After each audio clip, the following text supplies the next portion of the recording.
Daaku Maharaj cinema Sankranti కానుకగా జనవరి 12న ప్రేక్షకుల ముందుకు రాబోతుంది. బాబీ దర్శకత్వంలో నాగవంశీ ఈ సినిమాను నిర్మించారు.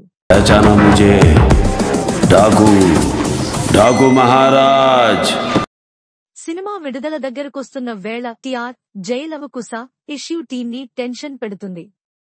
ఇటీవల అన్స్టాపబుల్ టాక్ షోకి ప్రమోషన్లో భాగంగా దర్శకుడు బాబీ, నిర్మాత నాగవంశీ వెళ్లారు.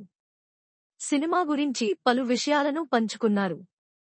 అదే సమయంలో బాబీ దర్శకత్వంలో వచ్చిన సినిమాల గురించి బాలకృష్ణ సరదాగా కొన్ని ప్రశ్నలు వేశారు.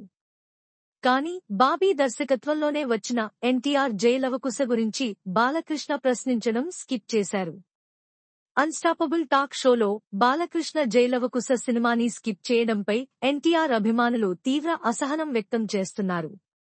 ఇప్పటికే కొందరు ఎన్టీఆర్ ఫ్యాన్స్ డాకు మహారాజ్ సినిమాను బహిష్కరిస్తున్నామని ప్రకటించారు. దీంతో నిర్మాత నాగవంశీ సోషల్ మీడియా ద్వారా ఫ్యాన్స్ ని కూల్ చేసే ప్రయత్నం చేశారు.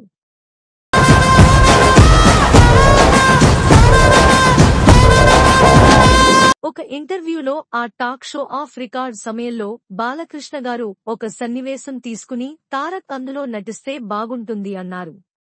బాబీతో పాటు తనతో బాలకృష్ణ గారు ఎన్టీఆర్ గురించి మాట్లాడారు అని నాగవంశీ చెప్పుకొచ్చారు. తాజాగా దర్శకుడు బాబీకి డాకు మహారాజ్ ప్రెస్ మీట్లో అదే ప్రశ్న ఎదురైంది. డాకు మహారాజ్ సినిమా ప్రెస్ మీట్లో దర్శకుడు బాబీ, నిర్మాత నాగవంశీ, హీరోయిన్స్ పాల్గొన్నారు. ఆ సమయంలో సినిమా గురించి రిపోర్టర్స్ అడిగిన ప్రశ్నలకి సమాధానం చెప్పారు. ఆ సమయంలోనే ఒక రిపోర్టర్ ఆ టాక్ షోలో మాట్లాడే సమయంలో తారక్ గురించి మాట్లాడొద్దని, ఆ విషయాన్ని ప్రస్తావించొద్దు అని ముందే టీం సూచించారని, అందుకే మీరు ఆ విషయాన్ని స్కిప్ చేశారని తెలిసింది. అసలు ఏం జరిగింది అంటూ ప్రశ్నించారు.